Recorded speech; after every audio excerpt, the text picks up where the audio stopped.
Welcome to Dr. Kush's Exotic Drinks. I'm, of course, Dr. Kush, along with my barback Kyle. I'm not a real doctor, but I did spend almost 2 decades running some of LA's best bars. After years of teaching classes and training bartenders, I want to demystify the cocktail world for you. Let's try a few new things as I open up my bar to everybody. Belly up, chat, and let's have a drink.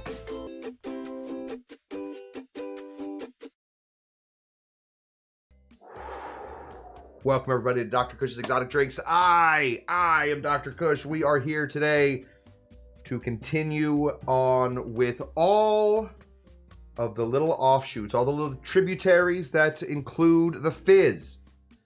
I was asked to do a whole fall of fizz, and I am now going to complete that request. We are doing Shandies. We're going to be doing a Shandy. We're going to be doing a Radler, and we're going to be doing all of these again later as a larger thing, but I just feel like it's important to get all 3 of them down. Today we're doing Shandies, Radlers, and Spritzers, or Spritzers. We got a lot to get done. Now, these are not complicated drinks, but we are going to talk about why they work, what they work well for, and then, this is my thesis on the whole show, and then we're going to bump one up. We're going to basically take one that is a plain, normal, regular, and we're going to make it into something really nice. So that's what we got going ahead of us. That is the idea. Touch of history. Talk about a guy named Kugler. Obviously, the guy's name is Kugler, and he shows up in one of my books. We're going to talk about him. That is how we do this. So that's what we got today. I just saw Paul say wow, and then I forgot completely to turn on my Maheen here, so hopefully this will... Oh, let's see if we got it. Wow! Yes! It works. Anyway, let's say hello to all of you little Kuglers. Let me say hello to our good friend, Moose. Greetings, Dr. Kush, and the cocktail stream. Greetings to you from me and the entire stream. Good to see you, Moose. Always a pleasure. Here's Stephanie and Michael. They're the husbands. Not only are they the husbands, they are also the winners of the 2024 Kentucky Derby. It was a tough race. Came close. They almost didn't win. But then, Shawnee Pannebaker, out of the goodness of his heart, gave up his horse to let the husbands run one more time. And that's the horse that won. Way to go. Speaking of that, let me say good evening to Shawnee Pannebaker, nicest guy on the internet. Cheers to you, pal. Always a pleasure. As they say, never a chore. Here's Dougie G in the place to be with a howdy to y'all. Last part doesn't rhyme. Doesn't matter. Good to see you there, pal. Cheers to you, Cocktail Lulu, as well. Love seeing a Cocktail Lulu and Doug here. I assume Doug will be put to work making cocktails any moment, or he got his work done early, and thus is allowed to join the stream. Cheers to you, pal. Good work on either, good future work on whatever you're about to do, or congratulations on finishing this early. I thought today was Sunday. Then I got a reminder from Kush. Hello. Hi, DC Debbie Clark, winner of the 2023 Kentucky Derby. DC Debbie Clark is so fast, she's actually on Sunday. That's how quick DC Debbie Clark moves. That's how you win the first Kentucky Derby. You win as fast as you can. We don't have time to waste it on this Saturday turn. We're just going to skip right to Sunday turn. Good to see you. Here is Davey Virtue. Hey-oh, 2,000 subscriber right there. We are now at 2,100, and oh, this is fun. We gained a few subscribers. We are at 2,178. We lost a few. Many of you remember that whole drama from 2 days ago. And then we gained a few. So we are right back to even. So that's good. Sometimes when Mixed Cocktail Hour reposts some of my cocktails, for some reason that sends people my way. That's great. I love it. It's very nice. I don't know how much longer that's going to happen, so I got to take those as they come. Espen's asking for the key to get into the VIP lounge. Oh gosh, I can get that for you real quick. The VIP lounge was open tonight, but I did not put the thing in there. Oh, 1 second. I'll get it for you. And then somebody remember this key. Invite a guest. Copy link. We'll go right here.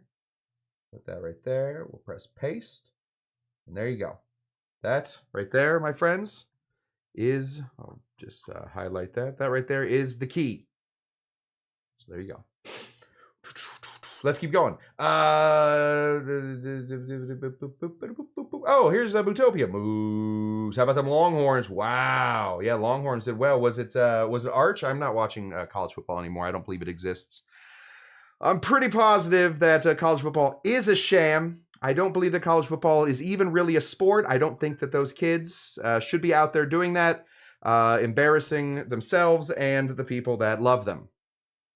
So I hereby pronounce college football dead for this year. So hopefully next year it won't be, all of college football won't be so bad. So how about them Longhorns? Okay. You got a Manning on your team. I mean, you got to do something. Yes, Paul is very excited about a Shandy Spritzy Woof. Wowf. Shandy Spritzy Wowf. Very excited about Paul, too. That's great. Made Harvey Wallbanger sours tonight. Oh, my gosh. Staying in tonight, Pacers, Knicks tomorrow, so I'll be busy. My goodness. Pacers and the Knicks in one game? That sounds insane. Glenn's from Indiana. Yeah, hello from Indiana. Dr. Taco is also from Indiana. Different places.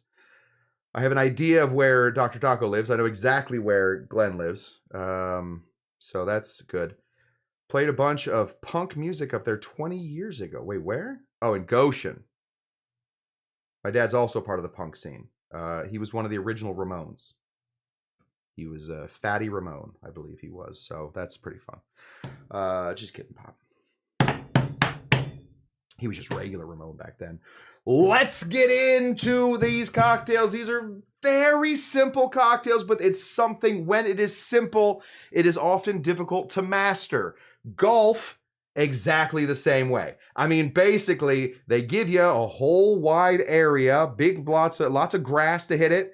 They mark the hole with a flag. This game should be easy. It's only one move the whole time. It's this the whole time. And yet, it is not easy. Think about these as if they are golf. Or something else. If you guys don't like golf, I don't care. We are going to start off from the beginning. All right, we're going to start off from the beginning. We're going to get into what the heck is a shandy. A shandy. I just want to say real quick, I don't think that Glenn saw you. I wish I knew my dad was into punk rock earlier. I was into punk rock earlier. I liked my very first concert ever was Bad Religion and STFU. Guttermouth. I saw Guttermouth as my first concert. I really liked punk rock. My dad and I could have talked about it. A shandy. What the heck is a shandy? Maybe you've heard of it. Maybe you haven't heard of it. It doesn't matter. It is a thing, whether you've heard of it or not. All right, whether I believe college football is still going on or it's not going on, the facts will show you that, unfortunately, college football is going to go on, and Nebraska is still a team, and they have a good chance of beating teams in the future.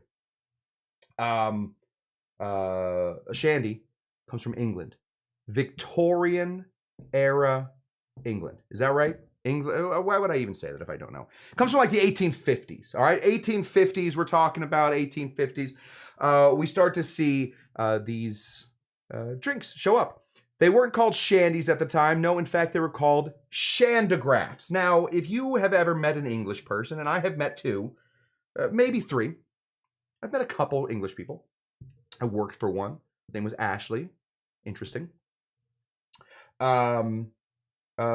will, or they will, explain to you all kinds of weird phrases that they say. I'll give you an example. They have it's called rhyming something, or I don't know what it's called. It's called English vernacular. They will say, mate, and they'll say it in that accent, mate, I'm going to take the pears to the next floor. I'm going to take the pear. Oh, no, no, sorry, that's not what they say. They say, mate, I'm going to take the apples. I'm going to take the apples to the next floor. And you'll say, what? What? What did you just say? And they will then explain to you. They'll say, mate, it's easy as all get up. Think about it like this, right? You're going to take the stairs to the next floor. Obviously, you're going to take the stairs. 1 step, 2 step, 3 step. But we don't want to call them stairs. We want to call them pairs, like pears.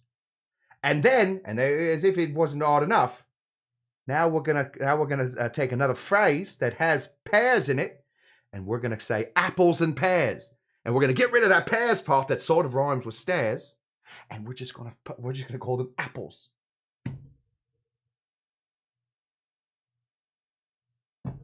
It's stupid. I'm sorry. I don't mean to insult an entire group's slang. I know that I said some dumb things when I was a kid, but I grew out of them, and now I speak like a normal human.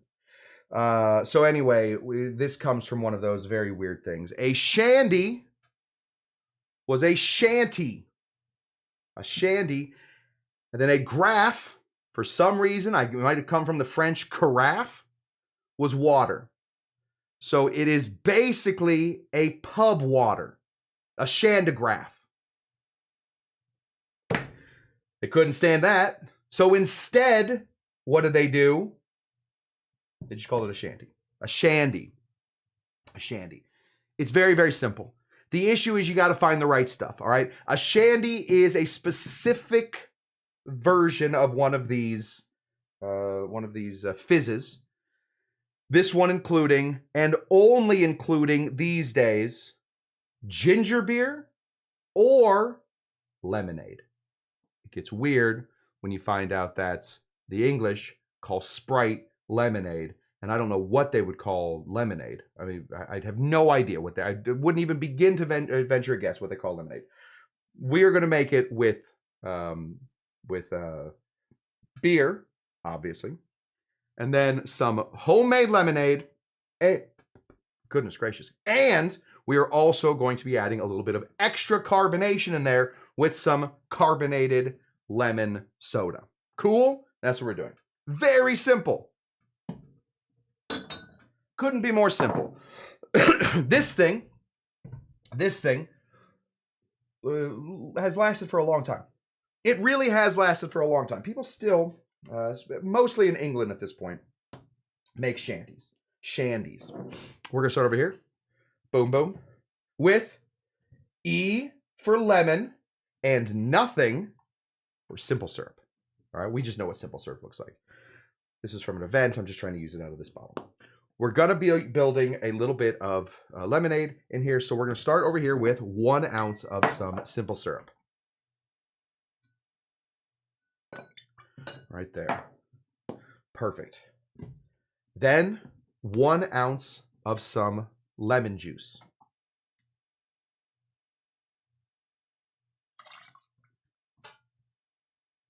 This is still my lemon pseudo juice.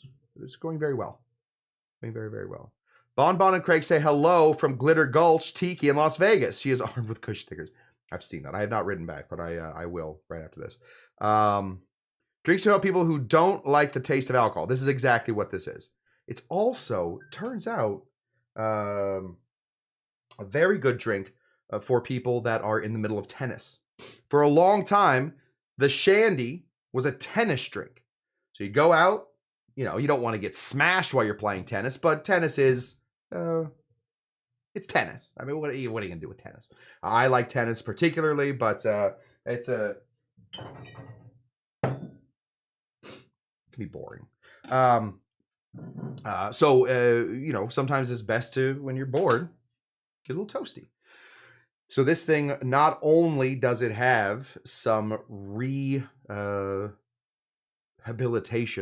some electrolytes. I think, honestly, at this point, everything has electrolytes in it, and you can justify that there's electrolytes, that there's a health drink anytime you add electrolytes to anything.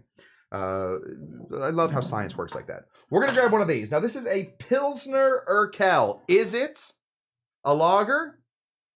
No, I just told you it's a Pilsner. It's a Pilsner right there. Lagers and Pilsners are similar. What makes them different? I can tell you this because I've never made a lager. I went through a whole, I went through my 20s. I was a man. I was a white dude in my 20s at one point. It's hard to believe, I know. I went through a whole phase where I was making my own beer. Shocker. What? We would have never guessed it. Lagers are difficult to make, even though they seem like they are going to be the most simple to make because they usually have the least amount of flavor. Don't get into a big lager fight with me. Lagers tend to have less flavor. Why is it? It's because it is cold fermented. All right?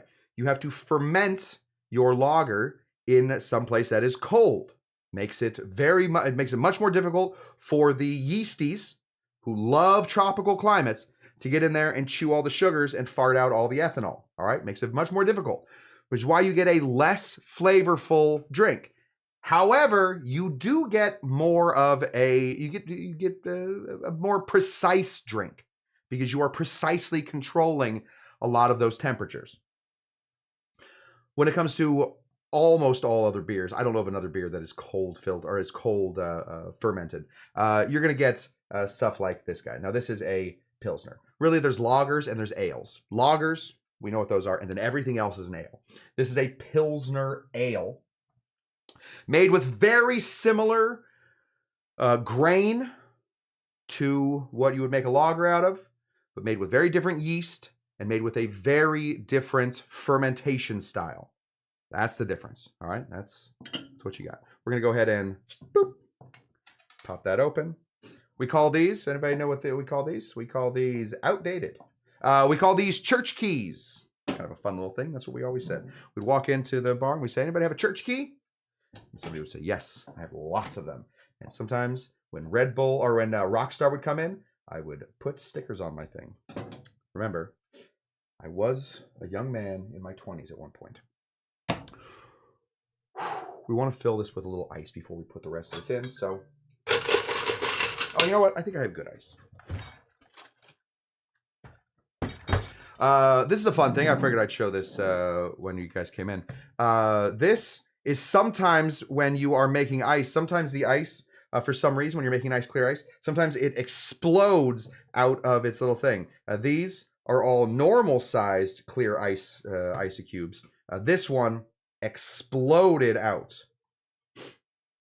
I have asked, specifically, I've asked the man himself, Camper English, what the heck?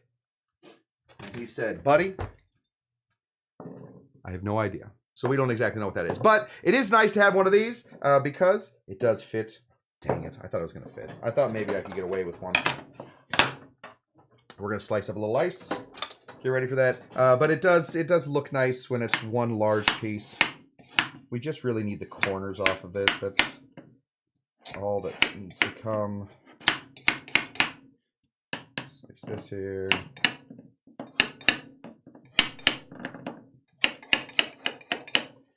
Nice sharp knife.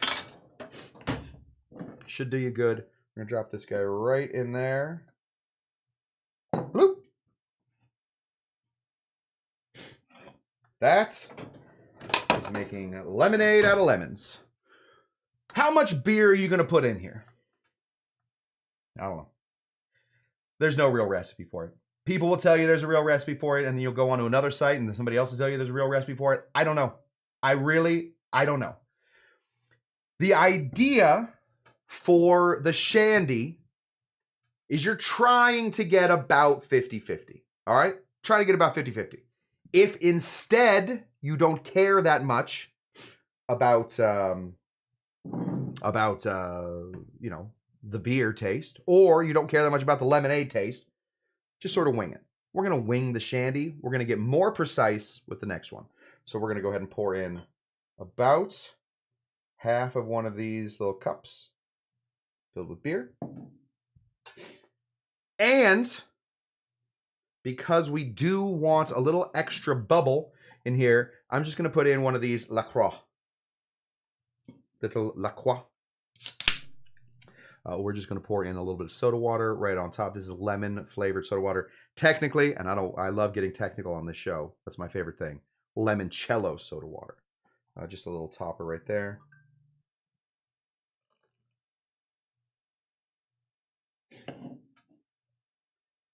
And that,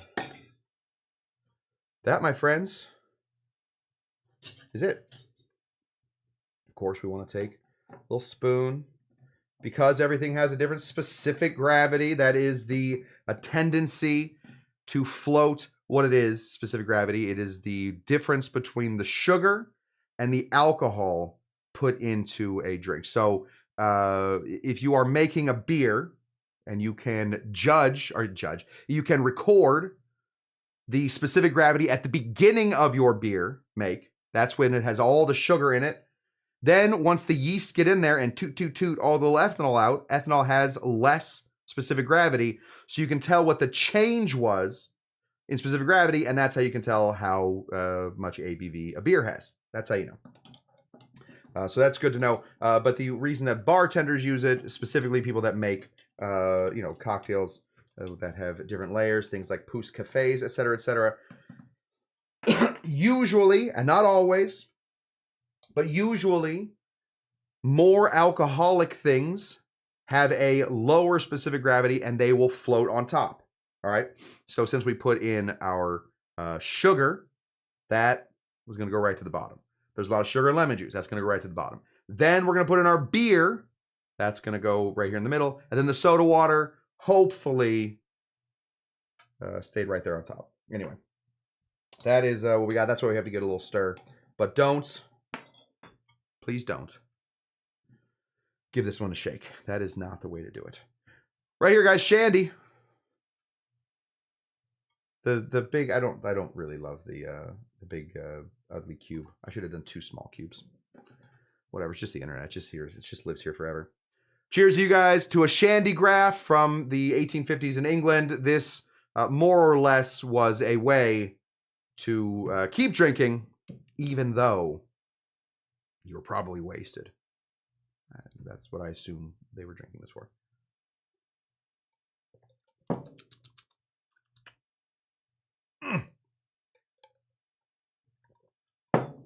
I love low ABV drinks. I love them so much.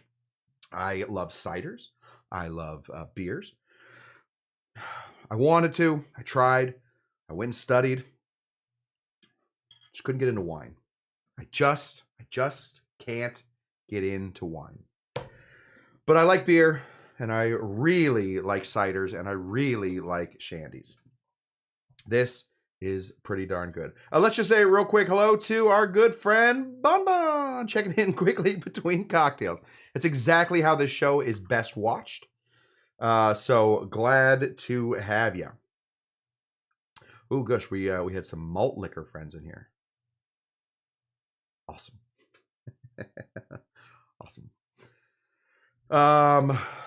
Having some Slurpees. Bon is wearing the Kush flag. Thank you for wearing the Kush flag. Love that. Okay, Kyle, do you want this? Come get this off my desk. Please. I think Kyle's going to like this one too. This is a very, very simple, like I said, very simple cocktail. Not a lot to even think about with this cocktail other than really trying to find a balance between the lemonade, the soda, and the beer. Coming in there, buddy. You can probably drink 100 of these and still be pretty okay. Kyle probably shouldn't. Yeah, Kyle just fell right there. Yeah. Everything good? Yeah? Good. Kyle's good. Okay. Not often do we find out what comes first and what comes second. A lot of times in booze, we can just assume that something was taken from another thing, and we can figure out exactly where those building blocks come from. We can read old books, etc., etc., etc. For this next one, I just want to get into my guy, who I think is kind of a genius. There's a guy named, and I don't know if this is a hilarious name in German, but I like it.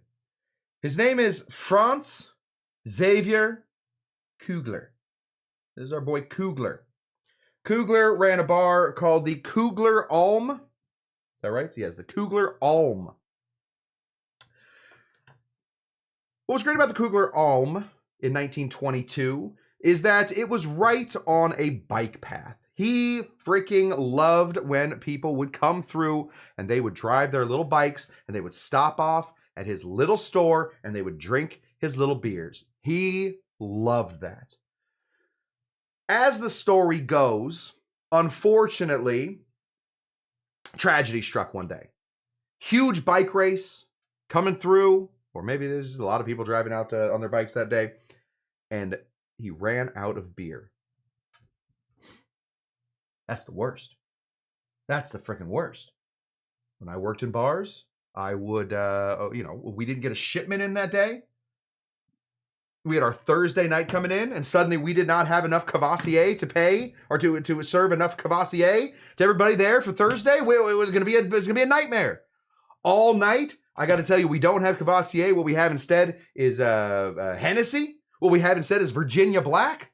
People aren't going to like that. They aren't going to like that. However, Kugler had an idea.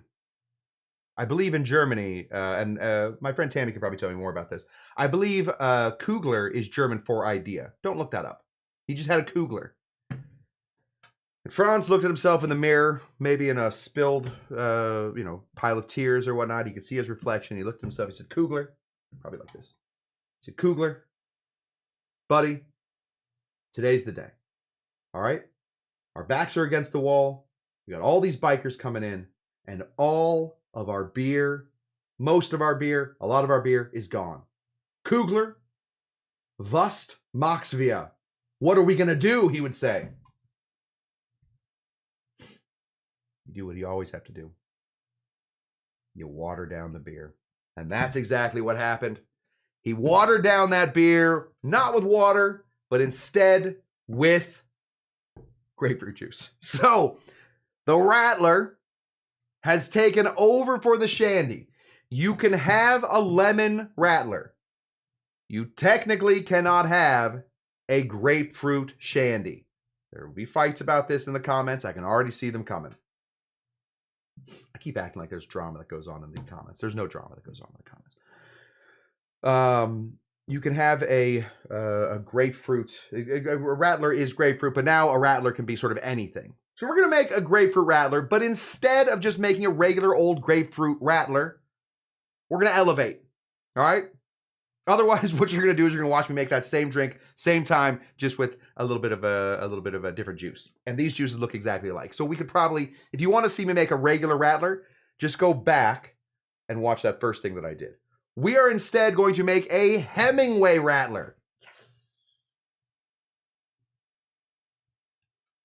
So get ready for that.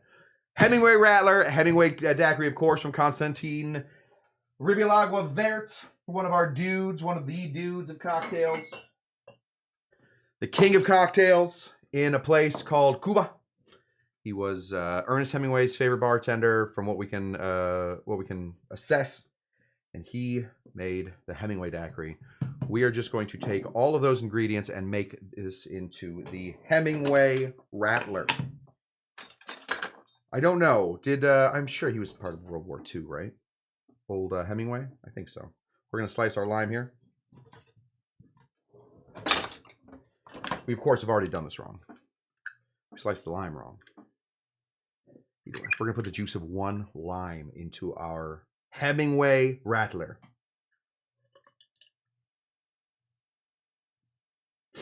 There we go.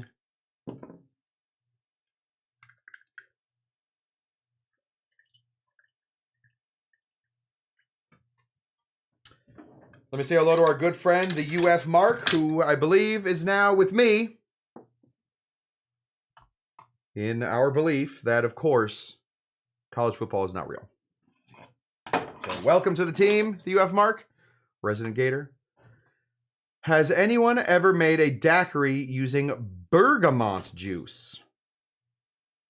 Yes. I would have to say yes. I can't tell you where or who, but I would have to say yes. I would have to say bergamot. I think I have bergamot extract in here somewhere. I do. I have bergamot essential oil. Okay, we got our lime in here. We need some grapefruit juice. Grapefruit juice comes in one of these guys right here. Boop, boop, boop, boop, boop, boop, boop. We need about 3/4 of an ounce of some grapefruit juice.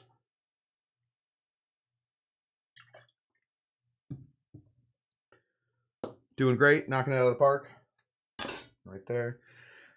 We got to sweeten this up. Before we had simple syrup, we want to sweeten this up with our good friend. Those of you that have been watching this show for a while, you know what's going on. You've seen how this drink is going to sneak up on us.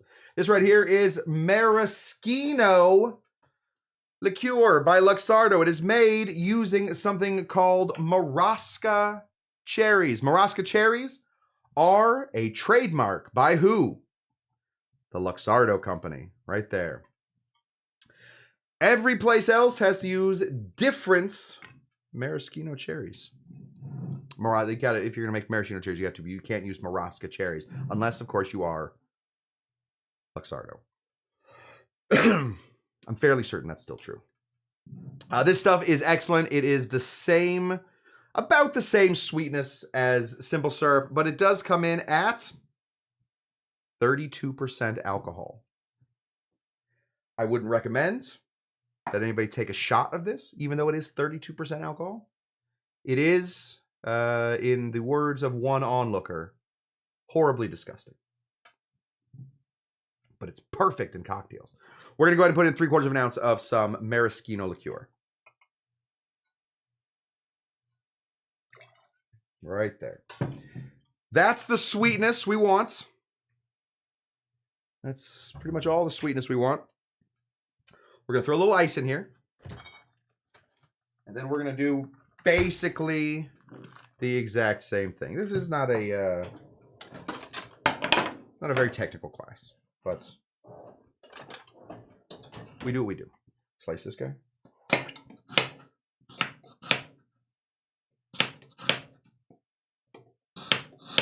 There we go. Let's get our thingy here. Drop this as far down as we can get it. There we go. And bloop. We'll take the smaller one. Bloop. Excellent.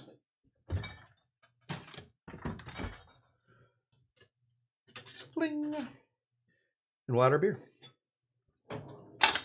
We want to add beer. We also want to add a touch of soda water. The idea for the Radler, like I said in the last one, and I'll say it again because maybe I didn't say it in the last one. The idea of the Radler is you want as close to 50-50 juice mixture to beer as you can get. All right. So the juice mixture is also going to include things like our soda water. So what we're going to do, I think, is just put our soda water in there until we get about half. Then we're going to pour in the beer for the rest of the way. We are not going to be super German about this. I lived in Germany for a while, dated a German girl for a long time. I know how very particular they are. She had a lot of notes about what I was doing. That's most people, unfortunately. But we don't need to be too particular about it. That's about halfway, so we're going to be pouring in the rest of this beer. Right in there. Professional bartender. See that? I am a professional bartender, and I just overfill the beer. Kyle, when you come in to grab this one, I'm going to need a towel.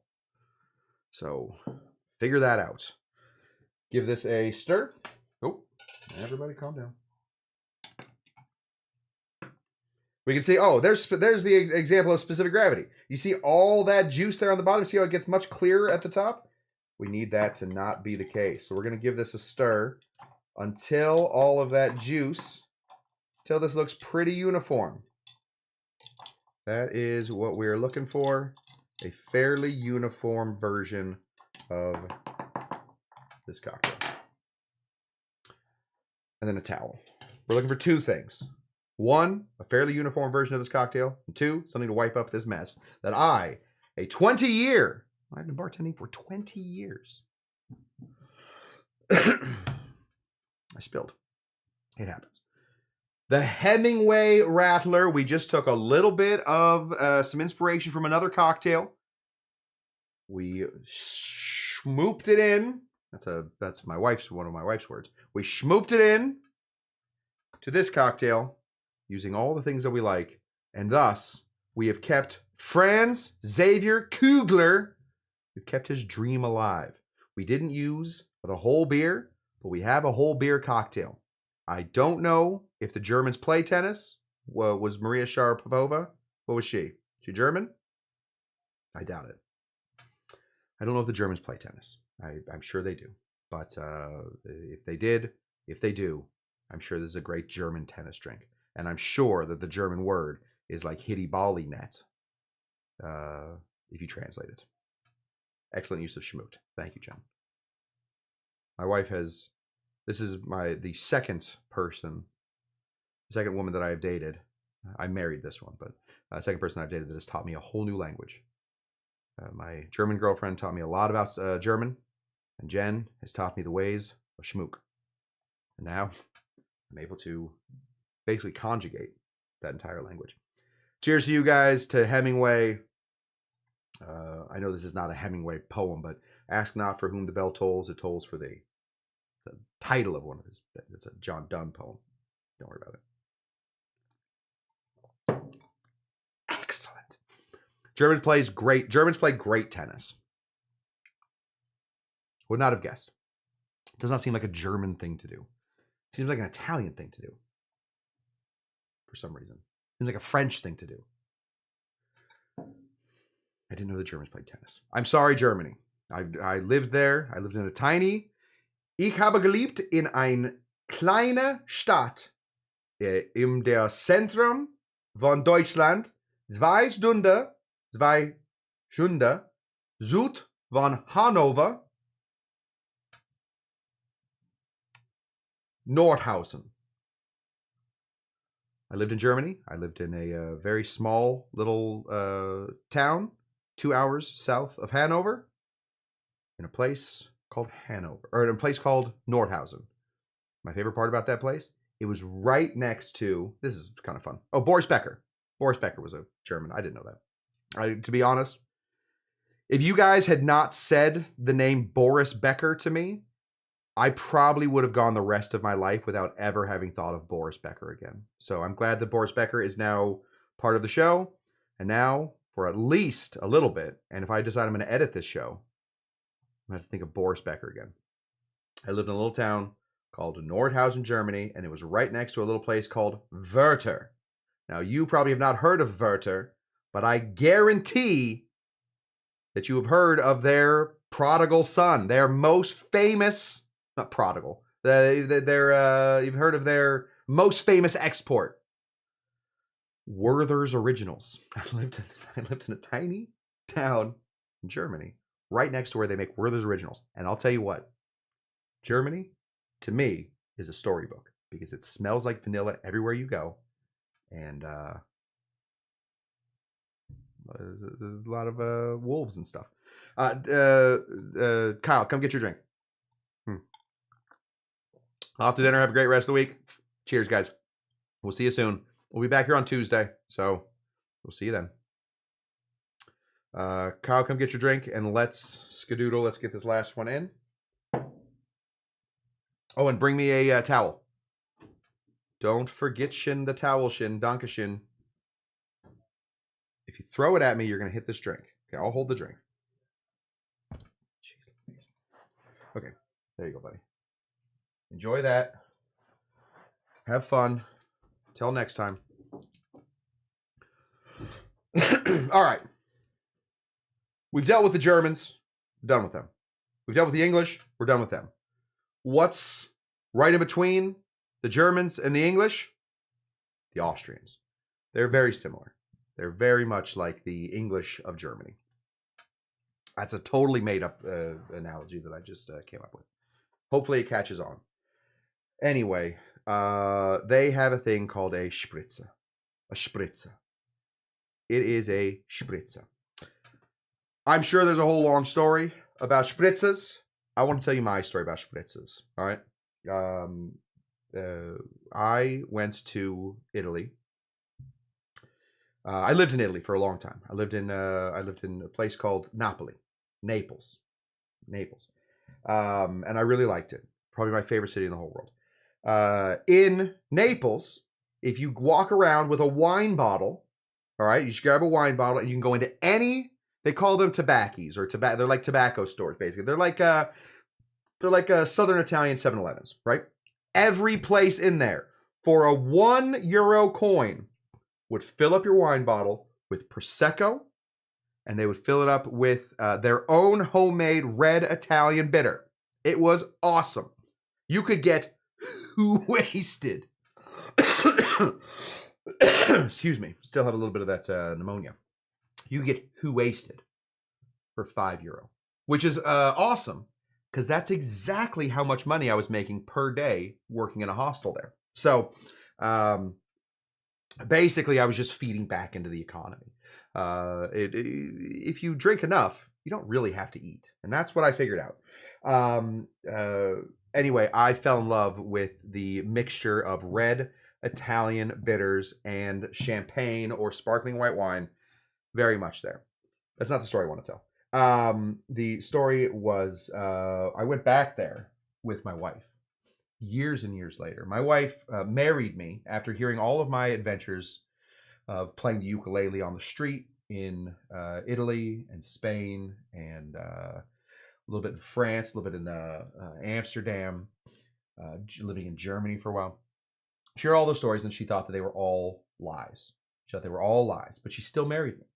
So then on our honeymoon, I took her to Spain and we met a lot of the people. And suddenly she was realizing, like that scene in Big Fish at the end. I don't want to spoil Big Fish. Big Fish spoilers coming right now. I know that it's a Tim Burton movie that came out 47 years ago.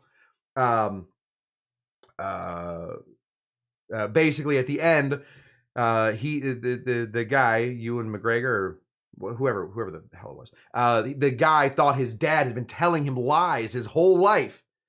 And then when the dad, Brian Dennehy, finally dies, all of his little storybook people come to his funeral. And you just cry, you just weep. You're like, oh, you should have believed your dad. My goodness, what a horrible, sad situation. That's sort of how it was for my wife.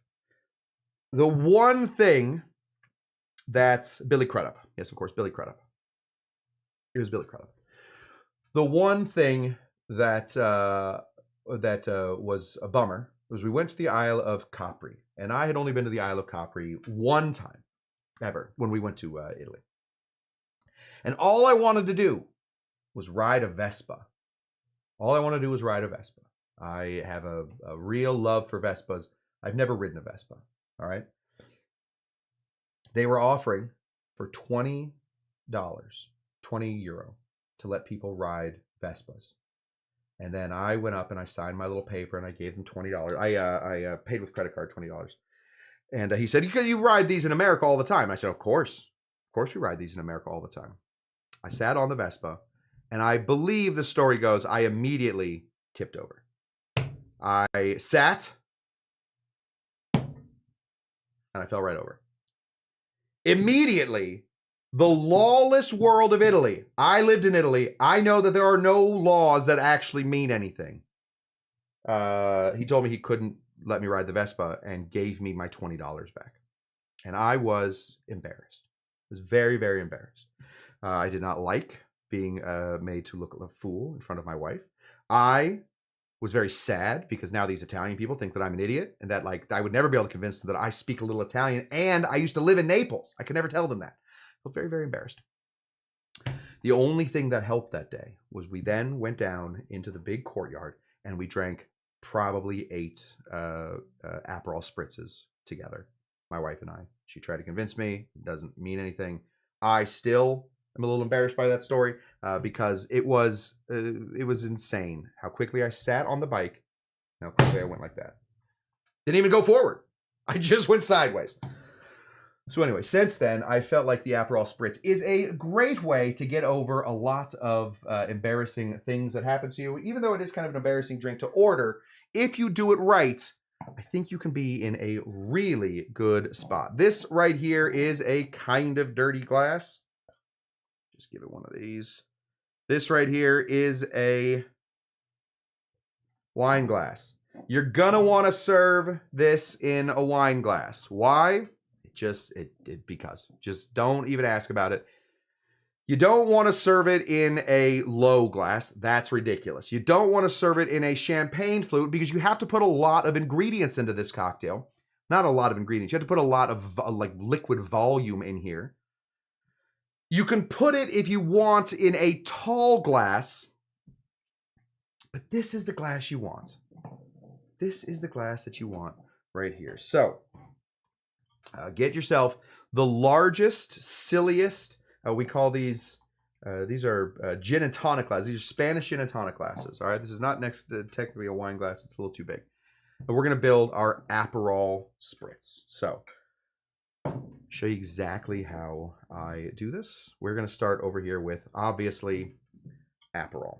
Now, don't be afraid to put some Aperol in here. There it is. Smells like shame. We're going to go ahead and put in a heaping 2 ounces. Heaping. All right? Think tiki pour. 2 ounces of Aperol. This is the only booze that's going in here that isn't champagne. Heaping 2 ounces of Aperol. Watch this heap. Ready? We're going to go here. Watch the heap. Oh, that's a heap right there. Let's just heap it up. Heap, heap, heap.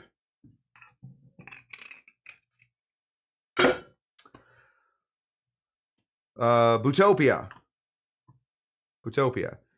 If you are looking to deal with bergamot, there is a very nice liqueur that uses bergamot called Italicus. Kind of a fun bottle. I think this is I might be thinking about this wrong. I think Paul gave me a bottle of Italicus a long time ago, and I do think I used it all. It's a fun bottle. That uses bergamot. So good luck on your bergamot quest. Maybe a little bergamot juice and a little bergamot liqueur. This is where people go wrong with this cocktail. Now they just add champagne and think that it's okay. No, this is a long time sipper. It's supposed to be sipped for a while. We're going to grab our ice. And so we are going to be splitting our fizzy base. We're going to be splitting the fizz. Cut that fizz. Any chance we can get a third one in there, or is that just the stupidest? We're going to call it. We're going to split our base. We're going to be putting in about 4 ounces of champagne and about 4 ounces of some soda water. We have our soda water right here. Put in 4 ounces of soda water. You want the soda water in here, otherwise you are just going to be left with disappointment. I promise you will be disappointed if you decide that soda water is not your thing.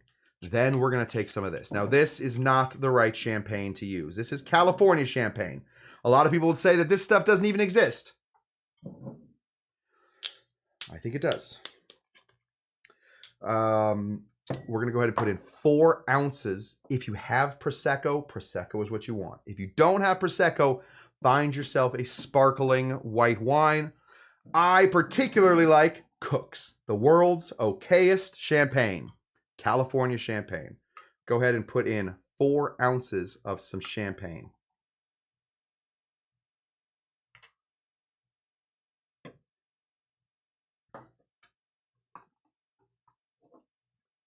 We had a bit of a bubble issue over, so that's what we are. Okay, now look at those 2 beautiful cubes.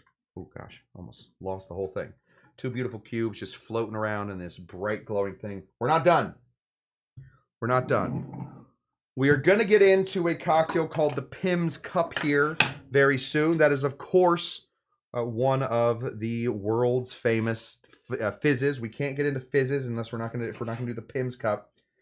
But the Aperol Spritz should fall somewhere right in between an old-fashioned and a Pimm's Cup for how much you decorate it. All right, you want to make sure that this thing has the decoration. We want these garnishes. So we're going to take our lemons. Oh, we're going to get this all in frame.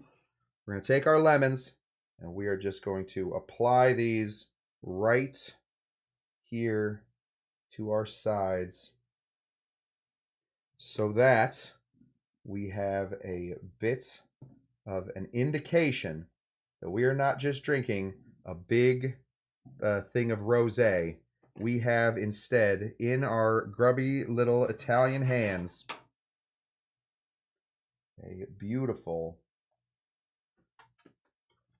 Aperol Spritz. The key is always, and this is what I learned many years later when we went back to Italy. I learned about these tobacco shops that they were not just selling me the Aperol or the red Italian vermouth or red Italian bitter and champagne. It was mostly soda water. It was a lot of soda water. So that justifies that $1 price. I didn't realize why I could never find a great version of an Aperol Spritz or a Campari Spritz. I couldn't figure out why I couldn't find any of these good things until much later when my very good friend Rachel let me know. They found out really what it is. Rachel spoke fluent Spanish at this point. She was New Zealand. She was from New Zealand.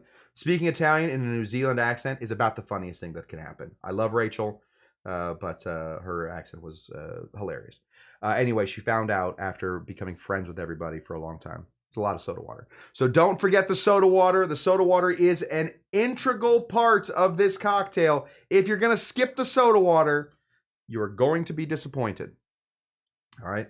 This right here, my friends, a delicious Aperol Spritz. We have done it. Prego.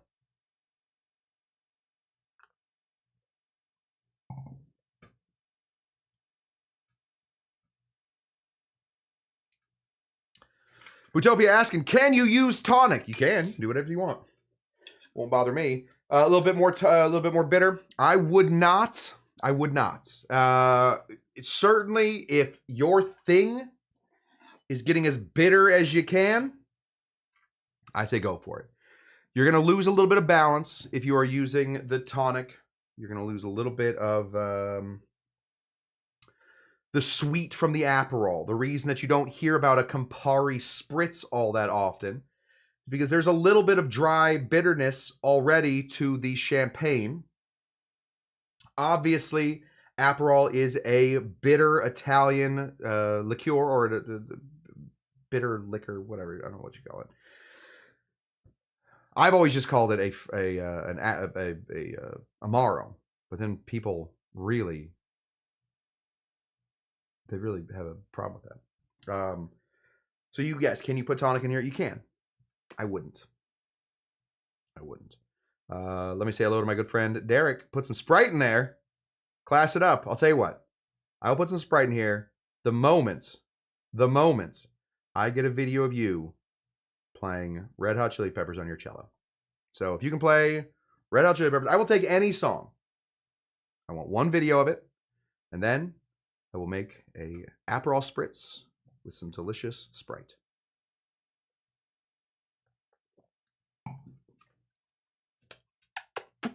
The die has been cast, my friend. You have been called. I want to hear Red Hot Chili Peppers on the cello. Howdy. Okay, that, my friends, we have gone through the differences between how much soda water? 4 ounces. Equal parts soda water and champagne. So it really, Paul, if we're going to do this mathematically, it is a 2-2-1 cocktail. 2 parts sparkling white wine, 2 parts soda water, 1 part Aperol.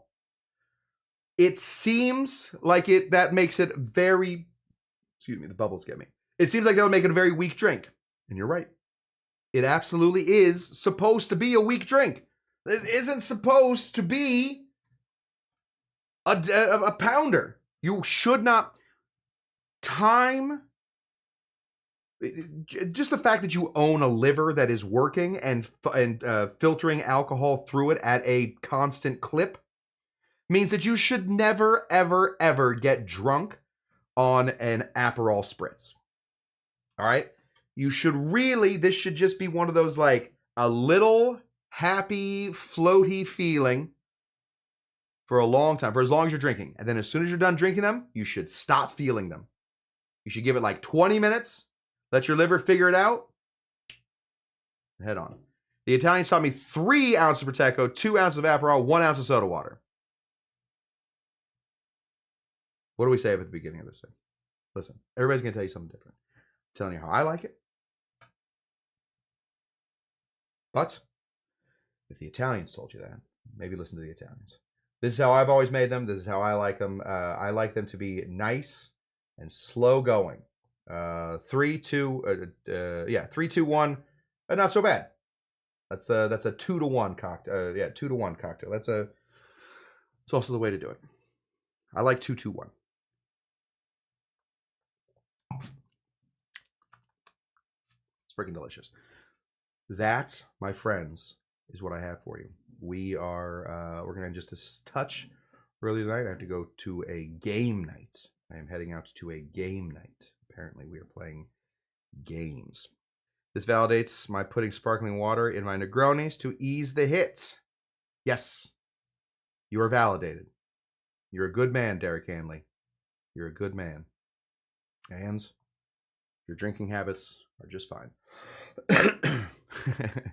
Bootopia is very concerned, though, Derek. Instead of gin? Not instead of gin. I don't think it's instead of gin. Because if you're doing it instead of gin, Derek, what you have is a cocktail called the Americano. But if you're putting gin in there too, you just kind of have a sparkly thing. I do recommend maybe splitting that sparkling water and a little bit of champagne. Can I recommend Cook's, the world's okayest champagne? Okay. Oh gosh, that one's dead now. Never mind. That's what I got for you guys. We have figured it out. We have done the difference between the English Shandy, which has to have lemonade in it. So we're not really going to dig deeper into the Shandy. We are going to do a whole class at some point on the Radler. Oh, I didn't even. Oh, gosh darn it. Well, when we do the class on Radler, I'll tell you why it's called the Radler. It just means rider. It's named after bike riders. That's why the bikes played a whole part in that. And then we are going to get into more spritzes as well. So get ready for that. We also mentioned another cocktail called the Pimm's Cup. I think we're going to be doing the Pimm's Cup this next week. So if you can get a hold of some Pimm's, that stuff is delicious. We're going to talk about garnishing, etc., etc., etc. That is what I have for you guys. Are people in this little room here? Let me just check and see. Oh, it looks like, Moose is there. Hello, Moose. Moose is in there. You guys want to join? We'll say hi real quick. Let's paste this in here. You guys could join. You remember the code? The code, of course, is that's a glove. You guys remember, these classes will always remain free, but if you can't help out, the best way to do it is, the ways you can do it. I have a Patreon, I have a PayPal, and I have a Venmo down there that basically just keeps this. I try not to write it there, Kyle, just for future, in case somebody's going to go back through and find it. If they're going to find it, I'd rather that they watch and listen for the thing, but I appreciate that, Kyle. Appreciate all the help. But in the future, we're just going to say the password out loud. Maybe that's just me being weird. Oh, yeah. If you can. Uh-oh. Oh, for some reason you didn't need the password tonight. Oh, no. Oh, no. That's not good. Well, we're going to figure it out some other way. Maybe it's because you've been in there. There's been a breach. Sorry, I have that basically, guys, these classes will always remain free, but if you can't help out, I have a PayPal, I have a Venmo, and I have a Patreon. Those things just keep the bar open. We're not making $1 bajillion of that. We're making hardly anything. It just basically keeps the bar steady strong. Keep going. But that's a good way to do it. If you can't help out that way, another great way to do it is tell your friends about it. Have them show up. We hang out. We do all kinds of stuff here. Tell them about us, have them join, have them watch some videos, et cetera, et cetera. Share these little videos everywhere you can. And if you can't do any of that, the best thing you can do is show up. We do classes Tuesdays, Thursdays, and Saturdays here at Dr. Kush's Exotic Drinks. We are on Twitch. We are on Instagram. Let me say hello to my Instagram girlies. None of you are there. So don't worry about Instagram. Instagram, don't worry. We are also on Facebook. And we are on YouTube, obviously. So hang out. We will be back here on Tuesday to talk more about Tiki and fizzes. If you guys want to join the little thing, we will take a quick shot before the end of the night. And more importantly, watch for these names. These names are the people that keep this bar alive financially, and the rest of you are keeping this bar alive by showing up. Thank you guys so much for showing up, and thing doesn't work. Bye-bye.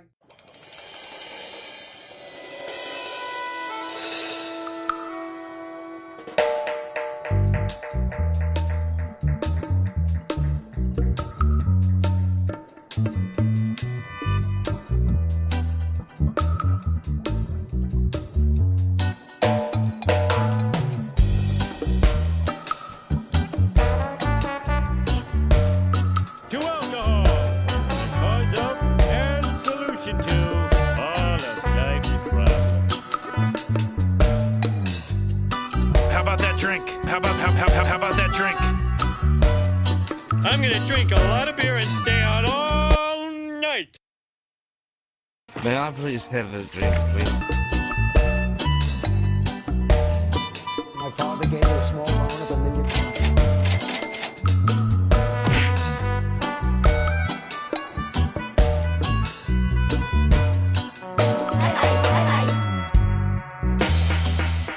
Bye! Are you Dr. Jinga Janga?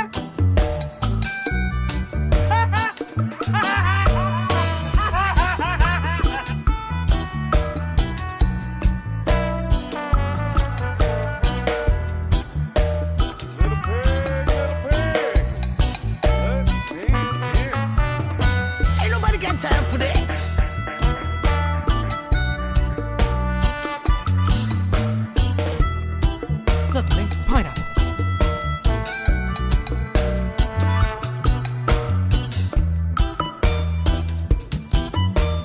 But that's not what we're talking about. I know. No. Woo! Yes! All right! Woo!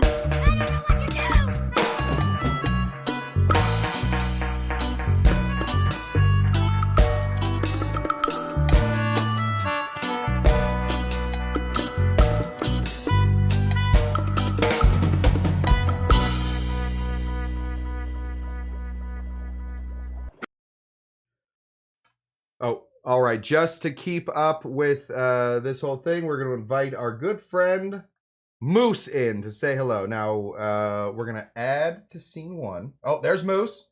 We're going to unmute Moose. And then we're going to ask Moose to turn down his radio. Moose, can you hear me? Hey, Hey, buddy. do you hear me? I can hear you. Can you hear me? Turn that down and we'll be good. Not in the chat. No. Oh, you can't hear me? 1 second. Oh, give me 1 second. That's the problem.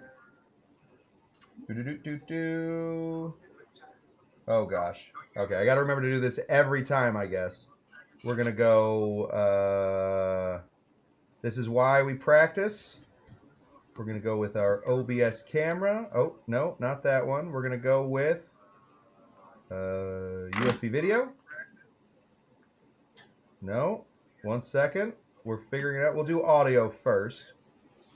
Audio, you should be able to hear me now. Yes. Yeah. Hello. Cheers. Hi. And then let me change my video to... can't do OBS virtual camera? How about that? Can you see me now? Yep. Hey, buddy. How are you? Cheers. Good to have you. Wow, that is quite a light back there. Yes. What do you make? What are you making? What'd you make tonight? I tried to make the one you made. Oh, yeah? How'd it work? It was good, actually. Yeah, all right. Well. And I had one take on the first one. I love it. Because I started with Radler. Oh, yeah. If you start with Radler, then you're in a good space. Yeah, that's the way to do it. Yeah, a lot of places are making Radler. Now, what flavor Radler is that? It's with mango and passion fruit. Mango and see, the Radler has the ability to put in all kinds of fun juices, whereas doing the other one, not as fun. It's really just lemonade. It's pre-made apple spritz. Yeah, the Aperol Spritz dudes. Those guys are all. Now, how? What's the ABV on that? How much alcohol? I'm not quite sure. Maybe like 9%.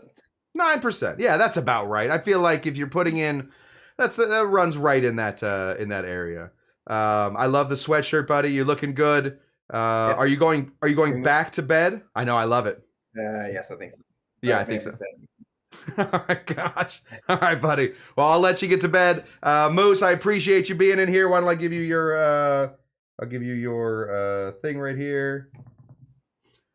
As always, my friend, always a pleasure, never a chore. Thank you so much for showing up. And Moose, we'll see you on Tuesday. How about? Yes. Bye, buddy.